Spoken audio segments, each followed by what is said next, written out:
It's TMNT time! Hello, welcome to another figure review. Today we're gonna have a look at the Super7 Teenage Mutant Ninja Turtle Ultimates Mondo Gecko. Here we go, there's the box, there's the inside of the box. You have the slider with the Mondo Gecko. Kind of personal logo on there, has some skateboards. And it does look a bit like a skeleton, or like a fossil, I guess because it's gray. Get it out of the slider, get that shit out of here. We're gonna have a look at this guy. It is Mondo Gecko. You have the box, classic style box in a nice green, has some graffiti on the side, bio on the back, the rip roaring skateboarding reptile dudes cowabunga. So Mondo Gecko was one of my personal favorites growing up. It's like this weird kind of, it's such a 90s style character, rides a skateboard, nice and colorful, and he's all about the surfer slang, just as Michelangelo. So let's have a look at it. This figure stands at about 14, almost 14 and a half centimeters to the top of his head, which means we are going up to almost 5 inches tall, 5.5. Size comparisons. Here's Jolter, the original Playmates Mondo Gecko, SH Figure Arts Leonardo, NECA Michelangelo, Super7 Donatello, and Darkseid. The man with the gecko, and let me actually have him side by side for his counterpart, with his counterpart from the original Playmates line. As you can tell, they really captured the look oh so nicely. The one thing obviously is this one's a lot paler, but it's an old figure, so this is actually my original Mondo Gecko, which I had like in the past. I don't know why he has like two stickers. I don't know if I was supposed to do that. You know, I was a child. I didn't read instructions, so this one doesn't have two stickers. If that was supposed to be like that, this one's inaccurate. So let's get back to this figure at hand and an overall look, detail, and the likeness obviously. I mean, we just had the toy in here. It looks absolutely perfect, and it's updated mostly in paint shop, because the sculpt, the first thing that I notice is the weird tongue sticking out. It's like he has a hole in his teeth. That doesn't make any sense, but again, it's accurate. Got a little bit of silver on the teeth, and the teeth are pretty shiny. Same goes for the eyes, and then you have a bit more of a matte look for the green scaly stuff. Also the hair, it's got a little bit of a Michael Jackson vibe with the long hair coming down on the face. It's so 90s, the entire thing. You got the skull with the skateboards, the skate and crossbones, I guess. Yeah. And it is actually painted in a nice yellow. I mean, I have with some Super7 figures, sometimes they don't paint like the outfit, but this one looks pretty good. And then you have also a lot of dry brushing going on in the scale throughout all of it. You can see there are some darker parts where the nooks are in the skin. It's a lot less visible on the head for whatever reason.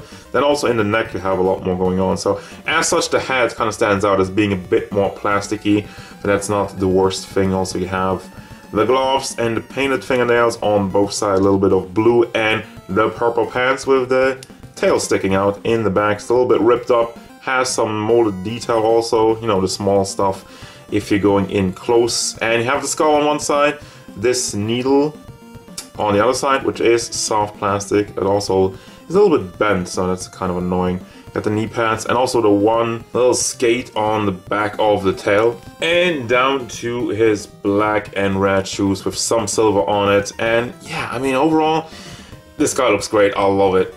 For the articulation, I feel like the part that really sucks is the head, because it's a double ball with a long pack in the middle. And this one, yeah, just make like just make the neck to the head and then have a ball in there and leave some room, or make a soft plastic shirt. So it's one of these things that they could have done a real better job, and fairly easy, but they didn't. Then the head spins around, and they have the hinges, simple hinges in the shoulders, goes up and down, also rotates, and oh my god, this is really stiff, but stiff is also stable. Then we have the one hinge in the elbow, which does go up and down, also fairly stiff, and also rotation in there. Same can be said for the hand, goes up and down and swivels. Now, another thing where they kind of dropped the ball, I feel like it would have been really easy to implement. You can even tell how they connected the shirt to his abs over here, and they didn't do anything with it. Could have just hollowed this out a little bit, poured a ball joint in there, just a simple ball, and it would have been like, could have moved them back and forth, could have tilted them side to side, oh so easy, but No, nothing. And I feel like that's just a huge missed opportunity. As such, we're going back to the basic stuff. You just have a swivel for the lower half of the hips. Well, the hips. Legs move forward, have some good range, move out to the side, move to the back decently enough. And also you do have the tail, which same thing. I think it's just on a ball, which you do get some wiggle motion out of it, but not a lot because the crotch piece, it's soft-ish, but also they didn't really leave any room, so mostly it just spins around, has some wiggle motion up and down. It's, I guess, not really good. And you also have a swivel on the front half of the tail, which I don't care for because it just breaks up the skulls, but hey, it is there. Then you have the knee, which it's simple hinge, goes back and forth, just like the elbow, spins all the way around for the foot. They do have actually some room in there, so it does go forward, back, does tilt side to side. It's a little stiff, but if you heat it up, I feel like heating up and playing around with it probably gets some more ankle rockering out of it, and also you can actually not swivel it. So it is not on a ball joint. That's just so weird. There's actually a hinge in there. Yeah, I just saw that. Why not just make it on a ball joint, and it makes it way more nimble. I also could spin it around, but as such you can't really spin it around. But there you go. And for the accessories, you don't get much, but it is in line with what the original had first, the skateboard. I love the design on this, the flames with the green and the blue. The wheels are turning. You have a little bit of metal wire holding them together, not wire, but like the bar. And then in the back, you got the exhaust pipes. Don't have any paint on that, but you know, it's not overly painted, but I think it's alright. You have a different head sculpt, which you didn't have for the original, but that's always the extra part which we're getting for these Super 7 ones. Only problem I see with this is like how they just connected it over here. That's kind of just looking lazy, but actually he is missing the teeth. Wow, okay, so that wasn't even... I guess that's canon now. I'm not really sure. When he showed up in the show, did he have missing teeth? I don't remember, I don't think so. Then for the hands, you have two open hands, one for each side, two holding hands. And finally, well, actually those are the holding hands, never mind. And finally, you get only a fist hand for one side, and then this hand sign for the other side. And here's a fist hand, which just dropped off the table, but that's all. Final thoughts for the Super 7 Mondo Gecko. I am in love with this figure.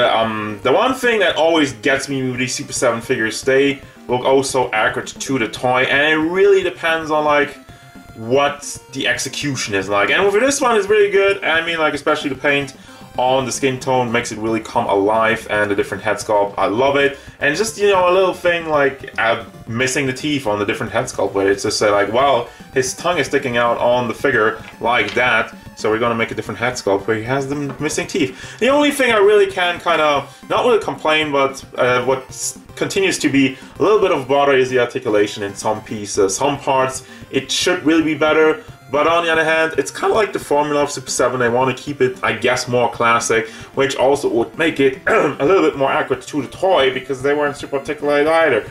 But you know, that's really up for debate. I'm not the one guy who's gonna end that debate. That's up for you to decide. Still, I think this figure looks absolutely amazing, and it does tickle your nostalgia bone. So as such, I will recommend it as a TMNT fan, and just like Mondo Gecko in general is such a beautiful, awesome looking, cool, radical, and colorful character. That's gonna do it, guys. As usual, thank you very much for watching. Don't forget, if you enjoyed this review, hit it up with a like and subscribe to the channel so you can stay tuned for more figure reviews, card game stuff, and whatever Mondo Gecko wants.